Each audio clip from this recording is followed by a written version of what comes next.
half of the American people clearly state in poll after poll that UFOs are behind the ETs are behind the UFO that they're being seen in the sky, some of them, meaning there's an ET presence. Half. 80 to 90% are consistently saying the government's lying about this. The government's position is still, there's nothing to it. There's nothing at all, all right? So you have this huge disparity, right, between the citizens' view and the government's position. You've got contact going on possibly with an untold number of individuals. The things are being seen all over the place, right? And so we're in this rather extraordinary position that is yet to be resolved. And then underneath all of that, a growing number of mostly retired, some active military and civilian agency, government agency people, less constrained because of their position and the fact that this is the 21st century, and it's not 1950 anymore, are starting to talk. They're starting to write books, they're starting to come public and talk, they're starting to talk to researchers in private, they're going in front of cameras, they're holding news conferences, and they're basically talking about what they saw, what they did, what they heard. And of course, and all of what they saw, did, and heard is supporting what the researchers had pretty much established as an extraterrestrial presence. The government knows about it, the government has embargoed it. Now, some of these individuals are high-level people, like astronauts and generals, admirals, captains and commanders, experienced military pilots, air traffic controllers. Some of them are intelligence officers. And then you've got NASA people and so forth. I mean, it's really quite extraordinary. And the media at the highest end, right, the very condensed corporate media at the highest end, which somehow, either wittingly or unwittingly, is utterly complicit in maintaining this embargo. And I'm talking about the networks, I'm talking about Dan Rather, Brokaw, and Jennings. Now, Jennings recently did a documentary with some merit. I'm talking about Koppel, I'm talking about Schultzberg, I'm talking about Kay Graham, I'm talking about the Post and the LA Times and the New York Times. They are utterly complicit in helping to maintain this embargo, because essentially there is virtually almost nothing that could happen that the paper would say, oh, that's a story. There is no person of rank, virtually. Now, high enough they would probably have to react, but overall they have stood down. And they've said it is in our best interest, for whatever reason, that we do not make this a story. And so the greatest news story of all time has sat uncovered for 57 years, while the most powerful journalists in America have done nothing about it of any consequence. And believe me, they've been approached over and over and over again in every way possible. And their basic response has always been either nothing or go away. Though they do take the information, and they are being informed. So we have a very awkward political situation that has to be resolved for a host of reasons. Not the least of which, and this is why the work is very compelling, the work of, again, exopolitics, the politics of disclosure, and the political resolution is so compelling, is that it is ever clear, on a day-by-day basis, ever clear to most intelligent people that the human race has reached a critical time wherein its failings and limitations are positioned to do grave damage. It's always been bad behavior and plenty of outrageous activity on the part of human beings, but most of it in the past has been relatively confined and not able to do great damage. So it was awful and exciting to read about in history, but overall it was like, yeah, the Earth moved on. No longer. On about 3 or 4 different fronts, we finally reached our Peter Principle, or the wall, or the end of the box canyon, all right? We've populated to 6 billion, and the planet just really can't support it. We're heading to 9 billion in approximately 35 years. 9 billion is just a number that is unfathomable, and it could have been worse. We have stressed the environment to the limit. We're melting the polar caps because we're adding heating on top of natural heating process. We've stuck holes in the ozone. We've fished out the oceans. We're creating massive pollution. We're reducing oxygen levels worldwide, sometimes as low as 5 and 6% in certain cities.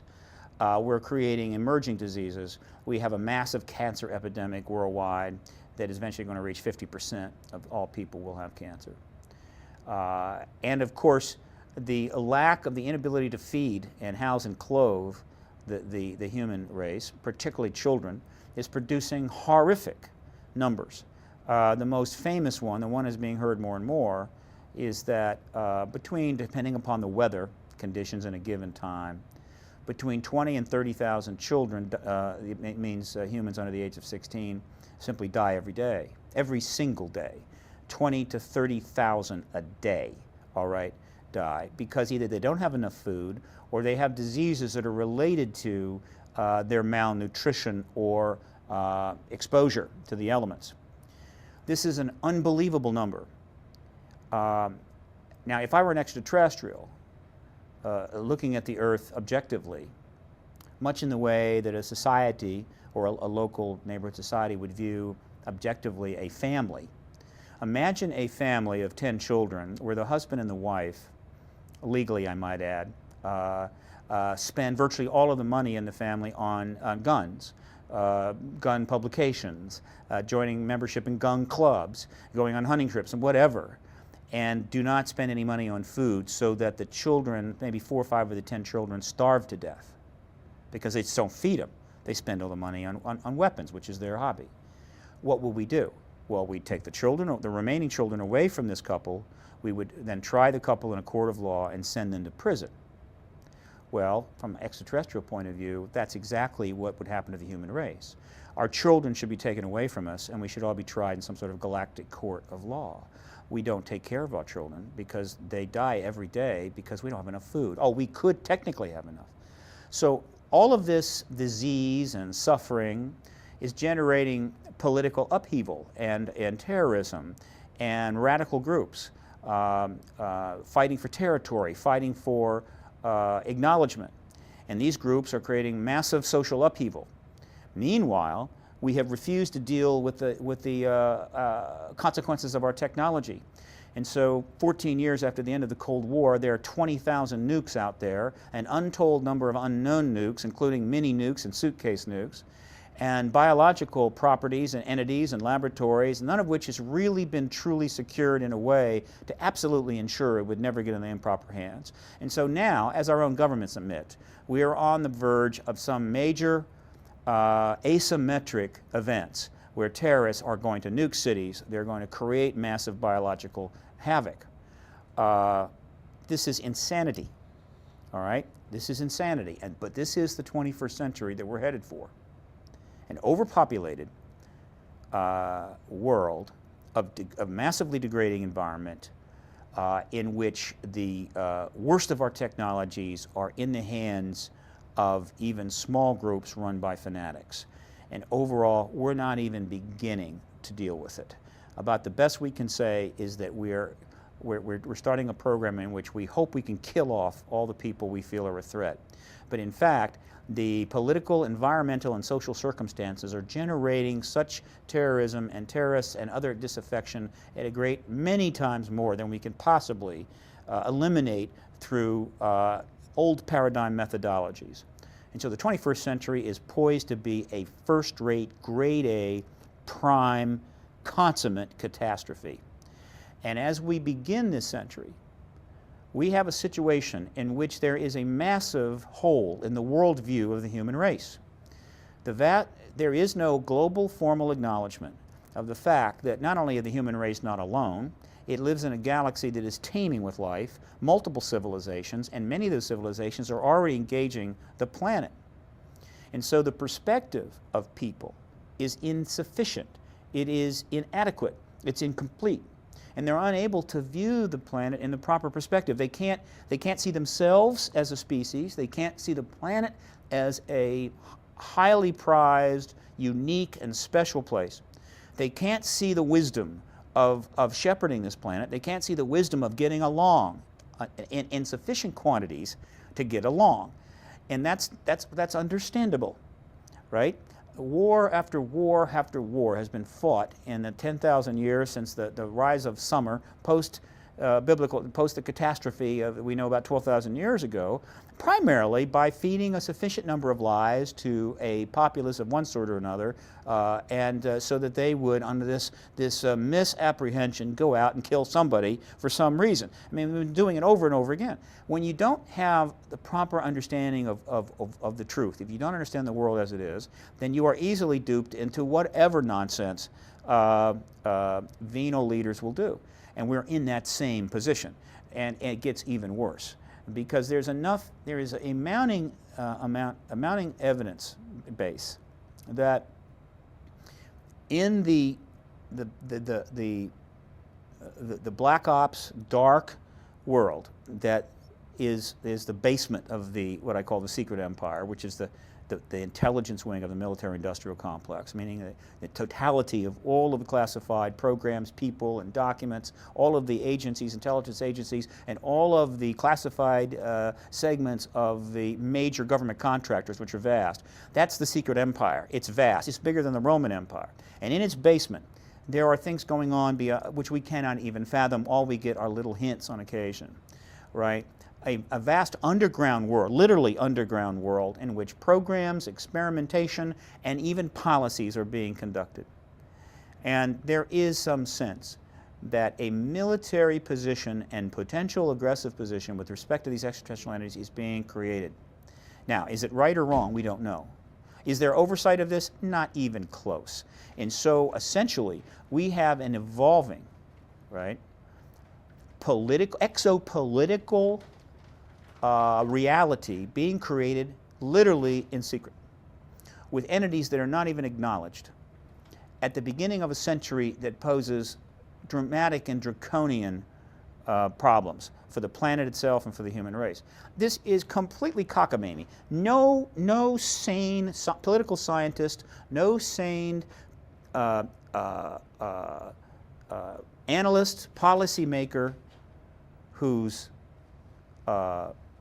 goals are essentially good, or at least in consonance with the fundamental policies that were embedded in our Constitution and in our founding documents, would support this thing, this construct that we have. And yet that's what we got.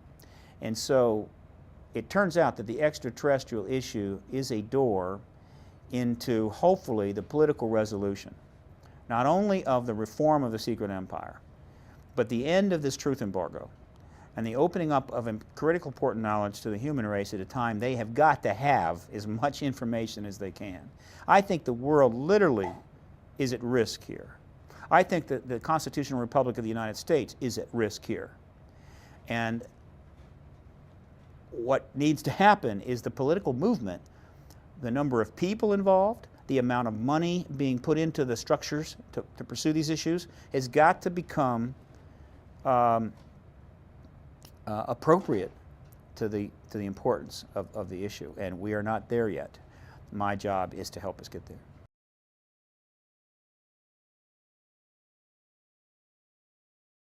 I'm involved in the political resolution of what we now call, I prefer to call the truth embargo that the government imposed on the facts regarding an extraterrestrial presence.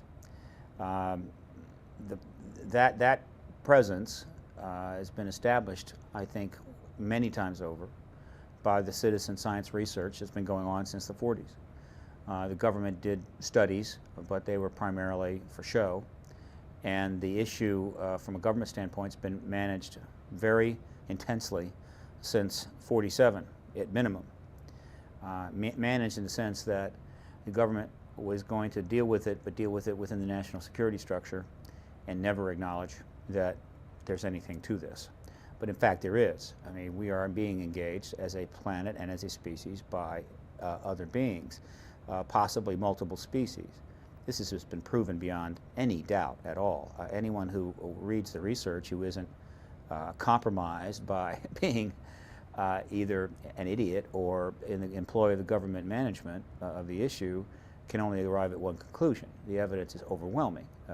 Videotape, daylight discs, nighttime discs, photographs, direct pilot sightings by the thousands, millions of sightings around the world, direct testimony from direct government involvement. And of course, you've got an entire contactee body of evidence that's now in the tens of thousands of reports from everyone from the person that works the cashier desk at Denny's to doctors, lawyers, and members of the military. Detailed reports of sometimes coerced contact. So the fact is that after 58 years since the Roswell event in July of '47, we're in this strange reality, which we're caught between two worlds, between two paradigms. And the bridge between, or the door between these two paradigms is what is now called the disclosure event. When I got into this field in 1996, to specifically get into the political issues, we were just, the terminologies were just emerging. I called it at first the politics of UFOs. I came, though, very quickly to dislike that acronym terribly. And I just assumed that the UFO acronym go away forever. Eventually that became the politics of disclosure, and the process underway, the disclosure process. And where things are now is that a new term is emerging called exopolitics. Exopolitics would be the sum total of social and political implications regarding the engagement by the human race of extraterrestrial related phenomena and extraterrestrial beings. It's a broad term covering an enormous amount, and it will eventually be the term, I believe, that will describe it. It was initially started, or the impetus was given by Alfred Weber, a Jewish doctor from Yale who was a futurist working for Stanford Research Institute, and then Dr. Michael Salla, whose degree I believe is from the University of Melbourne, if I'm not mistaken. He has given a lot of support to this concept, and so have I, and others are starting to get on board. And then the other thing that's going on is that the disclosure process is close to becoming the disclosure movement. And by that I mean a true political movement in which very large numbers of people are, in any number of ways, using their rights as First Amendment rights, their right of petition, to demand from the government that this very strained situation be rectified by the disclosure event. Now, the disclosure event is a very defined term. It is the prize of this political movement, this incipient political movement, just as the Civil Rights Act and the Voting Rights Act were the prize of the Civil Rights Movement in the 50s and 60s. The disclosure event is this and this only. It is the formal acknowledgement of this extraterrestrial presence by the governments of the world, probably starting with the United States government. That's it. Everything else, who they are, what they are, where they're from, how they got here, what their intentions are, what involvement have we had behind the scenes, what vehicles have crashed, what reverse engineering has been done, what treaties have been signed, and a million other things. All of that is post-disclosure. And that will be an informational battle that'll go on between the citizens' interest and the government's interest. And there will be endless and, well, there will be what will seem like indeterminable battles over the truth. But that process will be tripped by the disclosure event. And what is going to happen next, I think, is that there is going to be a political movement in which the public is going to demand that this take place. And they will use all means possible. And I'm trying to be part of this. I've approached the political the process from every angle that was appropriate. And what I mean by that is that one thing was clear, that this issue needed to be normalized. Why? The government's primary methodology for keeping a non-secret under control for 58 years, which they did brilliantly, I might add, using all of the tools that they honed during the Cold War, which is to say that the CIA and the National Security Act and the NSA and the expansion of many other intelligence agencies and all of the presidential directives, all of the stuff that was done was created during that period to deal with the Cold War and the Soviet Union, had a dual purpose. It was also being used with respect to the extraterrestrial phenomena issue, which I think many in government felt was just as significant and a concern as the Soviet Union. And they had both things to deal with, and it was a difficult problem. Had I been in a high-level position in 1947 and confronted with the decision what to do about this recently emerging situation regarding ETs, regarding crash vehicles, and all that might imply, at the time that I'm learning that the Soviets have got their own missiles, their own German scientists, their own nuclear development program, and that we have an ideological divide that seems certainly unbreachable, that they've divided Europe, as Churchill said, with an iron curtain. I would have incorporated into the national security structure too, right? Which is why I try not to refer to it as a cover-up.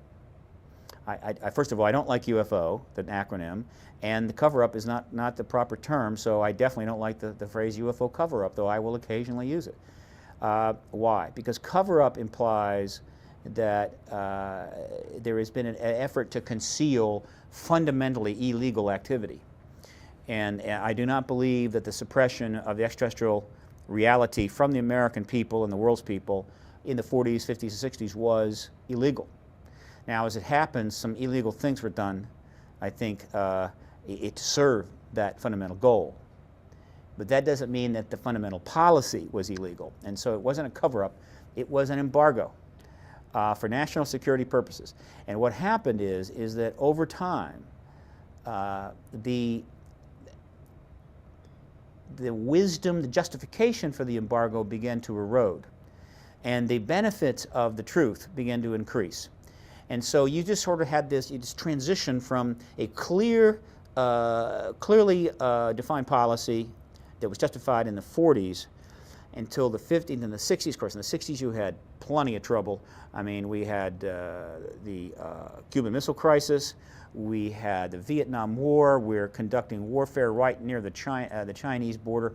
Not exactly a decade conducive to introducing dramatic new information. We were still in a very precarious position. But as you move into the late 70s and the 80s, it starts to become more and more difficult to justify the embargo. And when the Cold War ends in 91, formally ends with the dismantlement of the Soviet republics to their respective republics, or the Soviet Union to its respective republics, then the justification really erodes.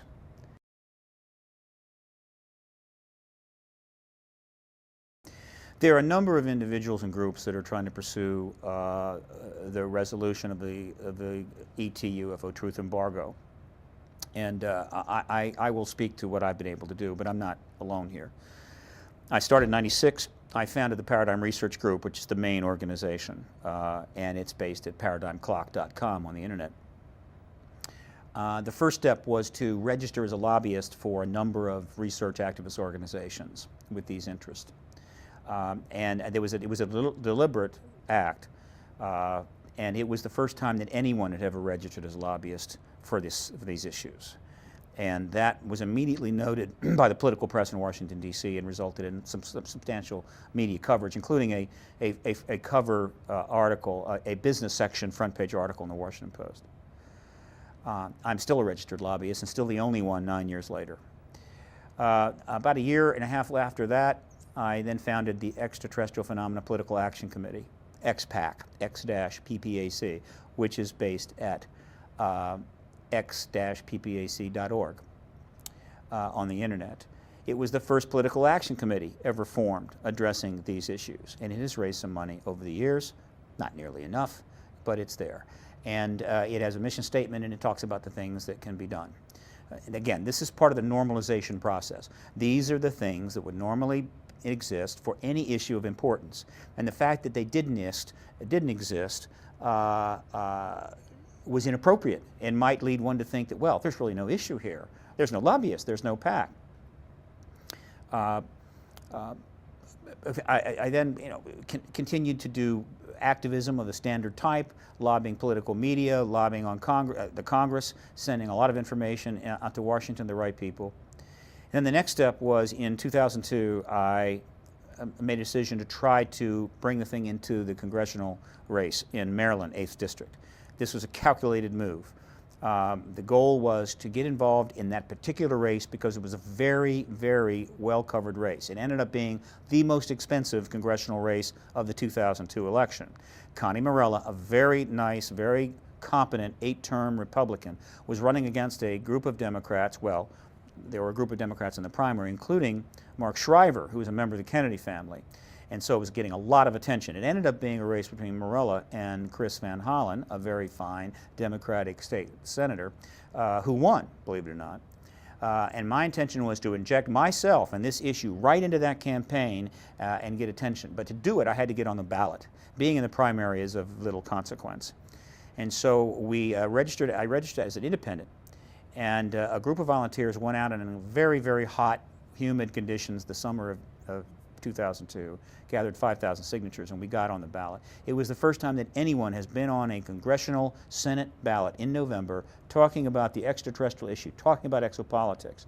And I was in 4 debates with the candidates, including the big one that was filmed. This was another milestone and another act of normalization. By the way, in 2004, 7 or 8 candidates, these are all primary candidates that had won the primaries in lopsided districts where they couldn't win, discussed this issue a little bit. So that was very gratifying to know that. That was the project in 2002. The next is PRG launched the X Conference.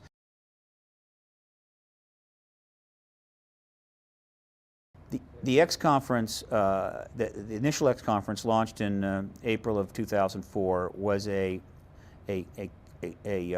deliberately crafted activist maneuver to bring nearly 30 speakers into town, one of the strongest collections ever, in a conference that was not a UFO conference, but rather an exopolitics conference in which phenomenology was secondary. And every member of Congress was invited or to send their staff. All the political press were hit heavily. To get the message to Washington, D.C., that this issue is not simply out there, it's in your backyard. And 9 PhDs amongst 30 speakers from 5 countries are talking to 700 people right outside the Beltway, all right? And you need to come out and you need to pay attention to this. This will happen again. We will do the same thing again. We will invite the entire Congress, and we're going to continue to send this message, right? The issue isn't going away. The researchers aren't going away. The public is getting more interested. And your refusal to speak to this, to write about this, to act upon this is embarrassing you. It is embarrassing you as a journalist. It is embarrassing you as a member of Congress. You are looking foolish. You are looking either arrogant or displaced or useless or inconclusive or irrelevant. This issue of this magnitude to be off the radar or explicitly not dealt with by the Congress of this country is unacceptable. The X Conference, which is housed at www.x-conference.com on the internet, is designed to send a very clear message to every member of Congress and the member of the elite political media, which is primarily housed in Washington, D.C. And the message is this, that the issue of this ET engagement is not going to go away. They haven't gone away. The researchers aren't going away, and the public's interest is simply growing.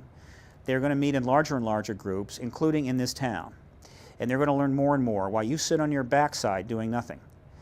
And increasingly, you're going to look irrelevant, complicit, compromised, and embarrassed. That the deliberative body of the most powerful nation in the world is clueless or refuses to deal with the issue because they're compromised, and that the political media is violating every tenet of journalism, ethical journalism, that it ascribes to by being complicit with this embargo. And so you can make fun of it, and you can laugh, and you can sneer, and you can joke, but this paradigmatic tsunami is going to wash you away unless you get off your butt and address this issue. As a journalist and as a member of Congress, we are tired of your game playing and your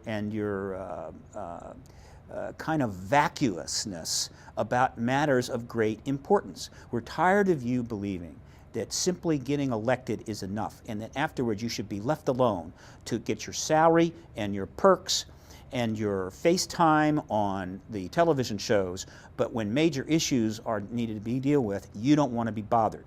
We're tired of you changing your fax number so you can't get information sent to your office.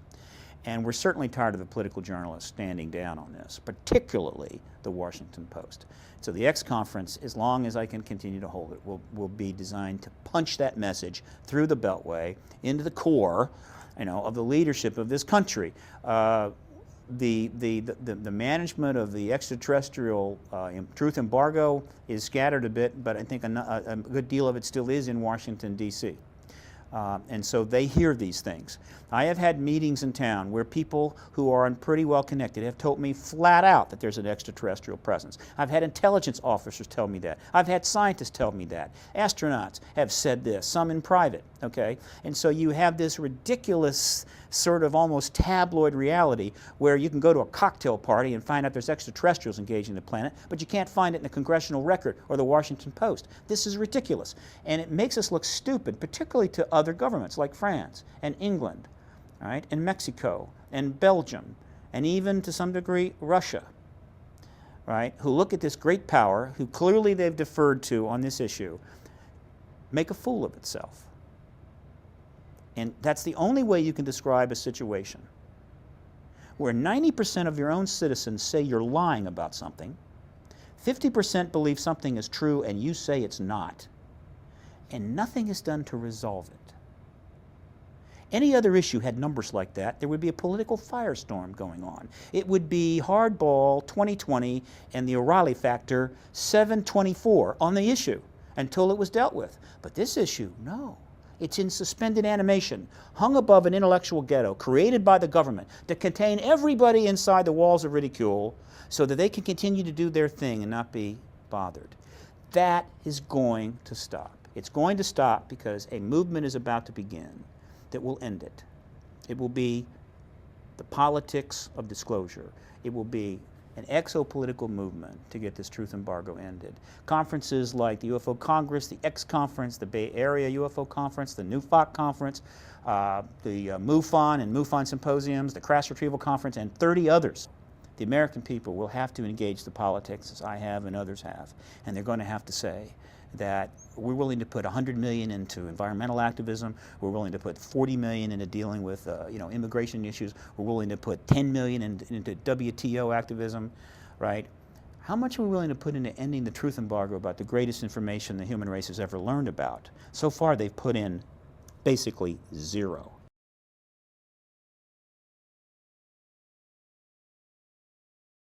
And another point I'd like to make, since I'm on this camera, is that in the last 25 years, the fine professionals in the entertainment industry have brought in hundreds of millions of dollars or billions of dollars of revenue by movies, by television series and television programs devoted to extraterrestrial phenomena issues. 20 of the top 200 movies grossing of all time deal with extraterrestrial issues. They have all become they've made millions of dollars personally, hundreds of millions for their studios, right? Based on an interest that has been generated by 5 decades of work by people who basically spent themselves into penury, destroyed their lives to get this information out through an activist citizen science activism. And these entertainment professionals in Hollywood have put nothing back into the political resolution, nothing back into it. All right? That is absolutely unacceptable. And they're going to have to answer for that. They need to do what Elizabeth Taylor did in the early 80s when she said, enough of this nonsense. This idea that AIDS is some non-mainstream, unimportant disease that just involves some gays, which we don't like, is asinine. Here's $1 million, here's $2 million, and the flood of money came in. Hollywood must do the same with this issue. It's bad enough they're not doing something in general, but for them to make billions of dollars from the subject matter and give no money to the people that are slaving away to get the truth to the people is simply not right. And history will be brutal about that. And they want to be on the right side of history.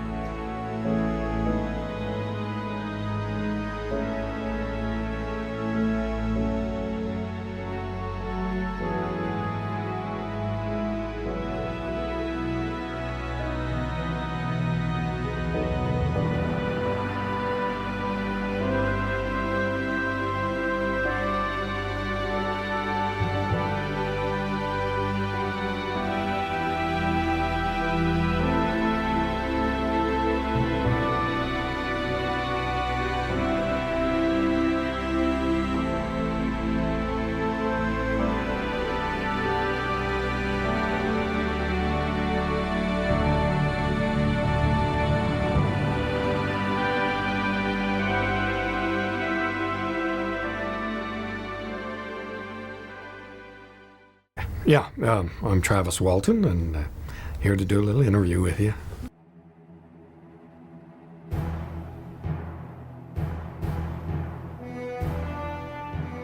There's been a tremendous amount of scrutiny of my experience, and you know, I used to be, you know, just outraged at being so questioned, but I had to realize that, you know, this is pretty strong stuff, and a certain amount of, you know, people taking a hard look at it is warranted, you know.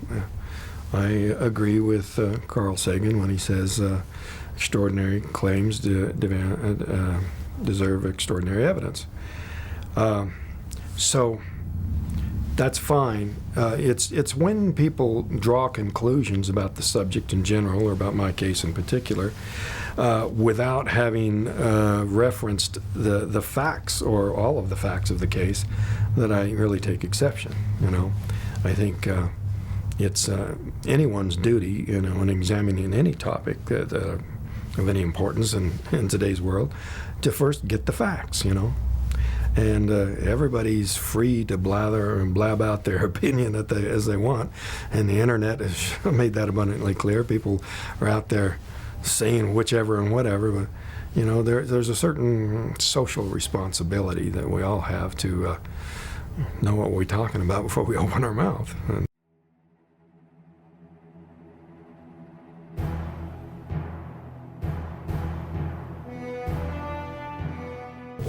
well, the Hollywood experience was a real awakening. You know, we all have a lot of preconceptions about how that would be. And to be honest, a lot of my preconceptions were negative, and so I turned down a lot of offers before Tracy Torme came along. And, you know, he persuaded me that this would be an ideal opportunity to allow people to experience this thing as we did when it happened. And that might, you know, create a greater openness to, you know, taking a look at the facts, you know. And so I agreed. And, you know, Tracy did fight hard to get things, keep things as close to the facts as possible. But, you know, any Hollywood endeavor is really a pretty big committee, you know, and the farther up the ladder the project goes, the more diverse the voices and opinions, and more influential they are into the outcome. So as time went on, there were departures that not everyone's been happy with, but in the end, I think it still remained as a product that, to a large extent, communicated the emotional impact it had on us when we experienced it. And, you know, that was the main purpose in agreeing to the movie. And, you know, I sort of knew from the start it wasn't going to be a docudrama. Hollywood doesn't do that. And anybody who really knows very much about the background of any true life story that gets made into a Hollywood movie knows that they very rarely stick strictly to the facts. It's just, you know, Hollywood is full of creative people and they like to be creative. So, but like I say, you know, the net effect was good. It would be nice if certain things hadn't gone so far afield, but that's hindsight.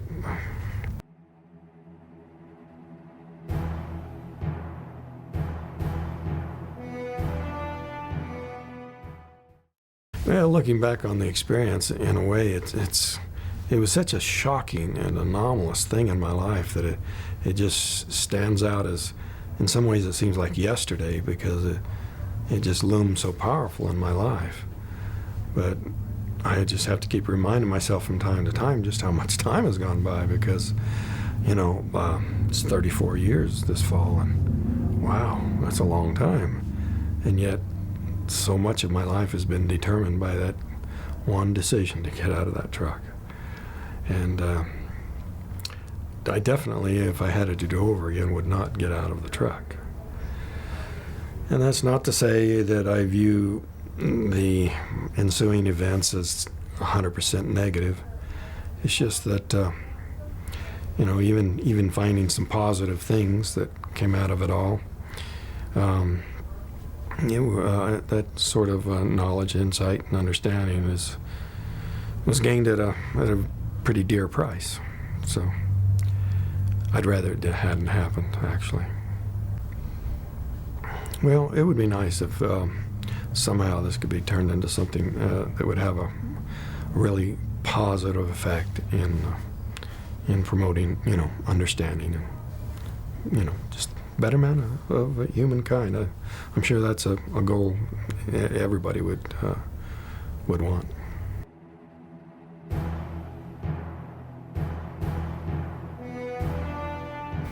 When I'm talking about my experience, I try not to interpret or, you know, project, you know, my own surmising or anything like that because, you know, or if I do that, I try to label it as so because I you know, so much of what happened to me is like a fragment of something it's just really too incomplete to me to draw conclusions about. And so, you know, I think the fairest examination, you know, is if I, you know, leave it open to analysis later. Maybe with more information and more knowledge, I'll be able to draw more conclusions in the future.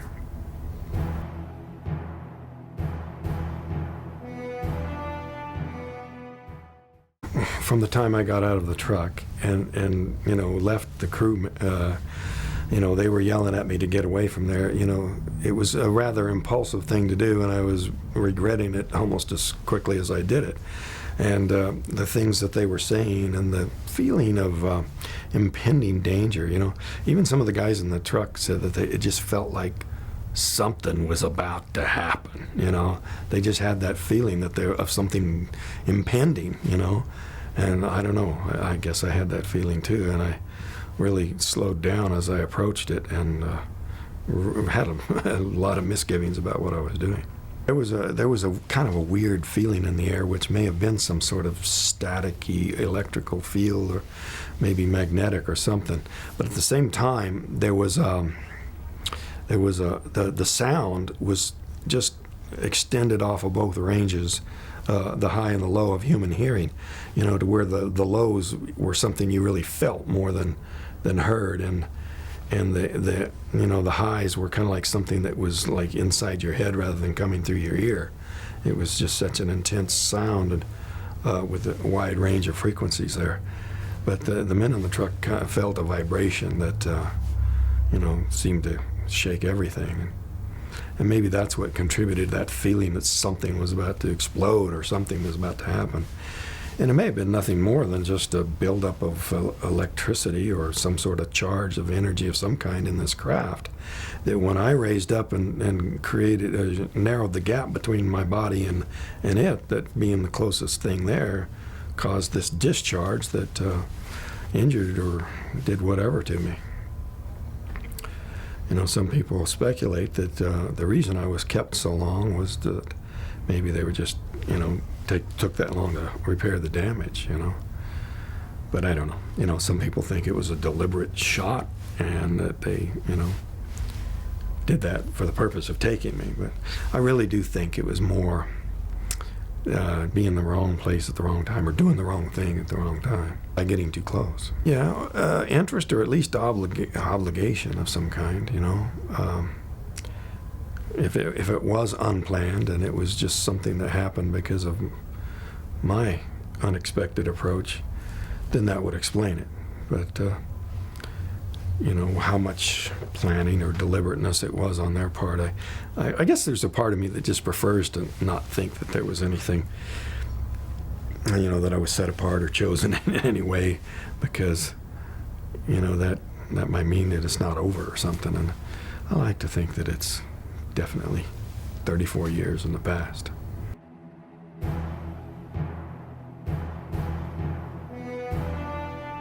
Well, you know, some people have speculated that there may have been some sort of time contraction perception on my part, because I recalled such a short period of time.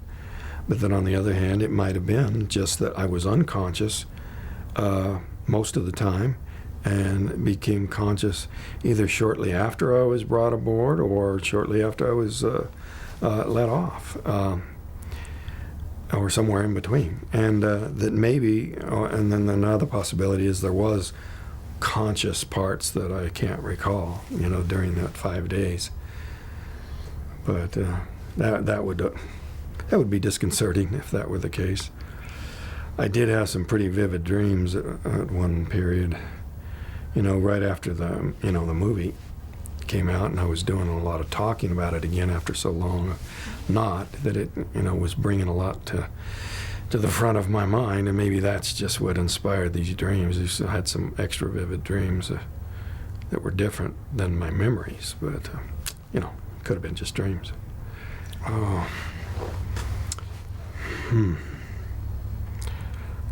Probably the only euphoria I felt was that finally I'm out of there, at least that I can recall, you know. There may have been other periods in the 5 days, if there was any other conscious period where I had a different mood or different attitude towards it, but all I can remember is a lot of fear and relief when it was over.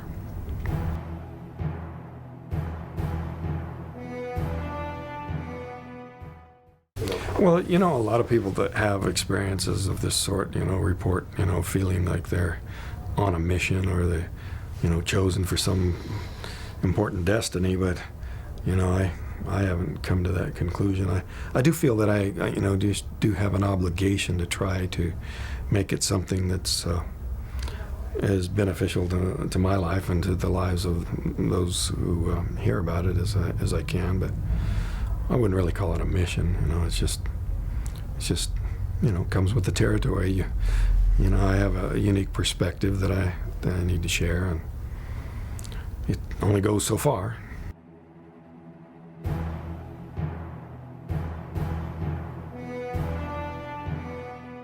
When I woke up, I didn't come to very quickly. I was in and out for quite a lot of time. I was in a lot of pain, so it took me a while to kind of gather my thoughts and figure out where I was, which at first I thought was just a hospital. You know, I remembered the incident in the woods eventually, but I thought, oh, maybe I'd just been hurt and they'd taken me to a hospital. And the sounds of movement around me, I just thought, well, that's the doctors. And, you know, when I finally got where I could focus my eyes and saw them, is when I just flipped out, because, you know, seeing these things was just a real shock, because, you know, I'd never seen anything like that, and at the same time I'm having all this pain and this feeling of suffocation, which just kind of gave me a panicky feeling to start with. So that explains a lot of why I reacted to what some people think is so badly. You know, people say, "Oh, well, I would just remain calm and ask them this question and that question." But I guess everybody has their own approach to things. Maybe they'd be surprised at how they would react. But it was you know, the things I recall don't really make a tremendous amount of sense by themselves. I was looking for a way out and was eventually taken out by a person I took to be human. May have been. But I wasn't getting any answers. I thought this meant I'd finally, you know, have some understanding of what was happening to me. But they, all they did was want to apparently get me unconscious as quickly as they could.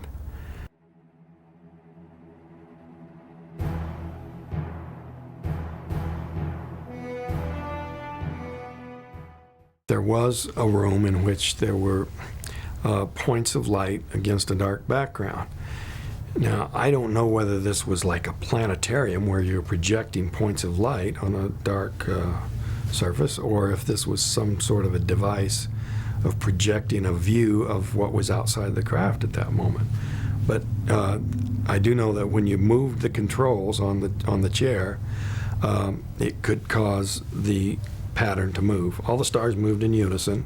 They didn't rearrange their pattern, but they moved, and that was really disorienting because it was all around. It was projected even on the floor, so I didn't want to do that again, and so I left that alone.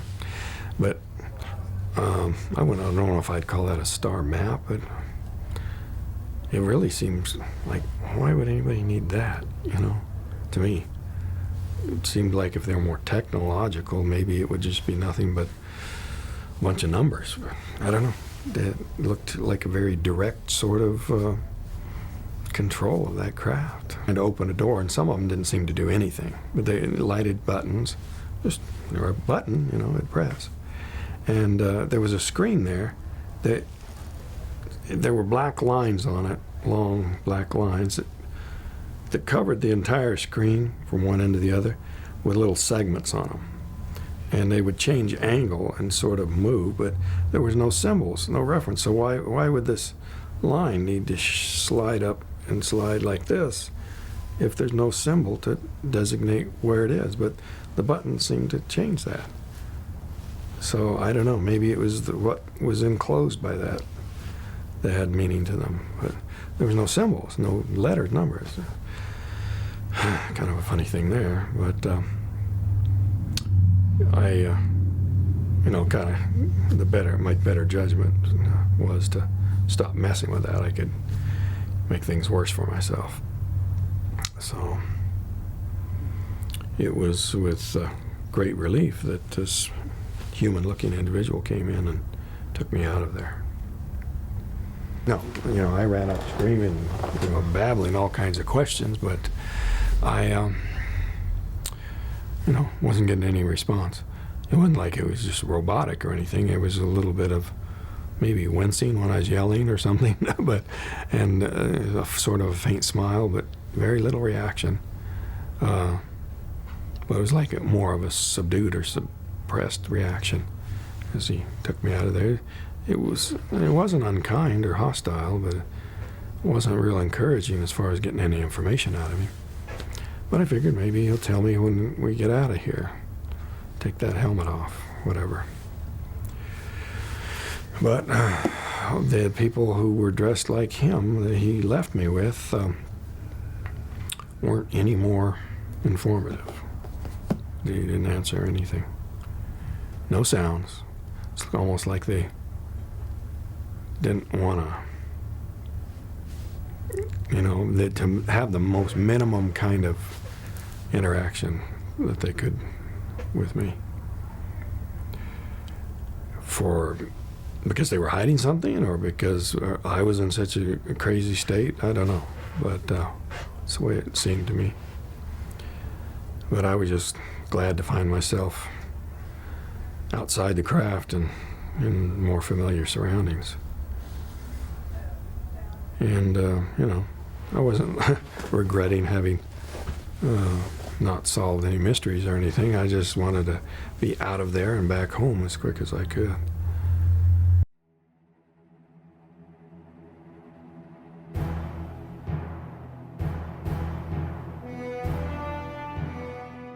Next thing I can recall after the experience is waking up on the roadway outside of Heber and making my way into the town and trying to find a telephone that worked. And I went into these telephone booths, and I went into the first one and picked up the phone, and it was out of order, which kind of made me feel this surge of desperation. What if these phones don't work?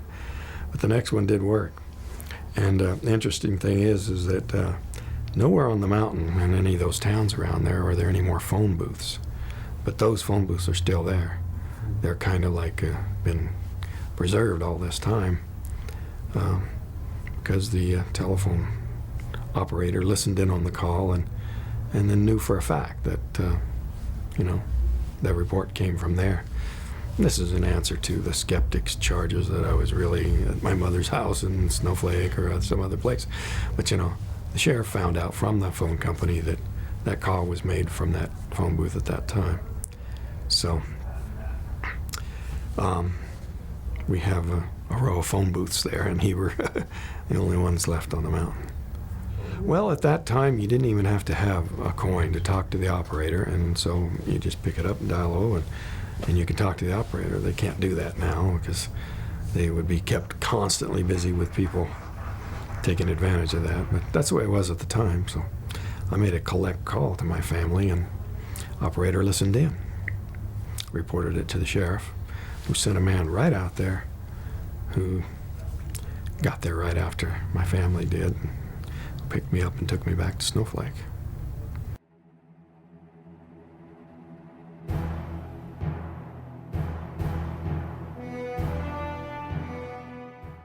Well, I did not, when I was returned, I didn't encounter my co-workers, any of them, for several days.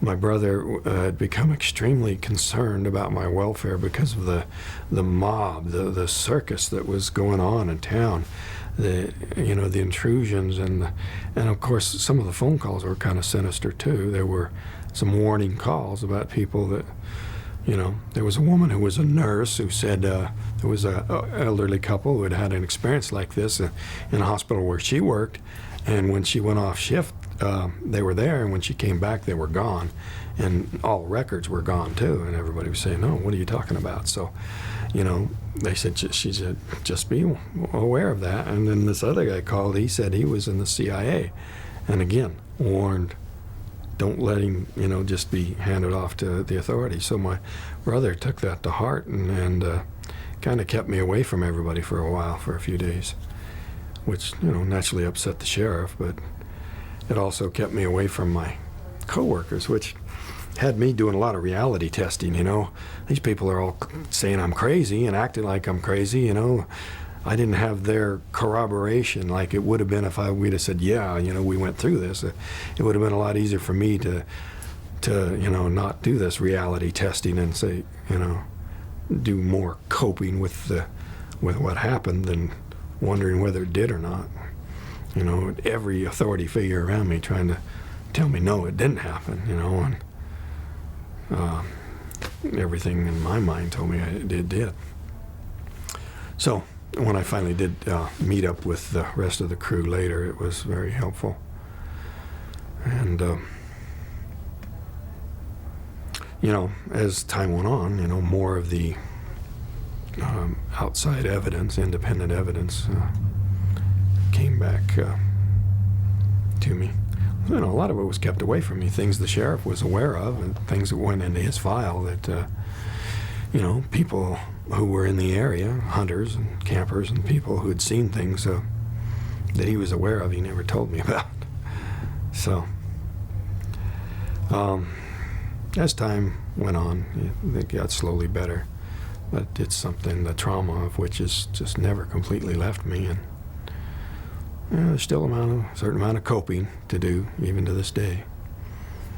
And something has a tendency to cause my mind to want to go somewhere else, once I've been on the subject, and I guess I've kind of reached that point with this interview too. So. Sure.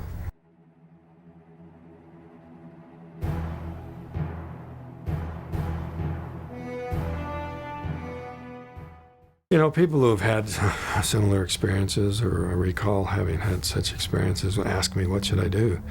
I really hesitate to advise them because, on the one hand, it's had been, real cathartic to, have this validated in some sense by researchers and people with similar experiences. But on the other hand, I've subjected myself to a lot of flack over the years that really been a heavy price that I've been aware of every single day, working amongst people that, there's always an undercurrent there. It helps that I can overcome it just by being me, just keep on being me, and then eventually they, have to do a double take. They have all sorts of preconceptions that I'm finally able to shake them out of. But it's the fact that those prejudices exist before I even meet somebody that has been a continual obstacle in my life. But as time goes on, the more and more people who have an opportunity to know the real me can relate what they've learned to other people. A lot of people were claiming to have been my best friend, or, we were buddies in high school and all this stuff, and people I barely knew, so. And, they're an authority on me and my character, for the good or for the bad, either one. But, they want to say they had close ties. Sometimes it's kind of funny. Mike Rogers was in a place one time, and this guy was bragging how he knew Mike Rogers and Travis Walton, knew all about him, and Mike was standing right there. Yeah, I know them guys, they're like this and like that, and Mike just kind of smiled to himself, didn't ever let the guy know that that was him. And I kind of take it that way too. I've had people come up to me and say, you look a lot like Travis Walton. And I get that all the time.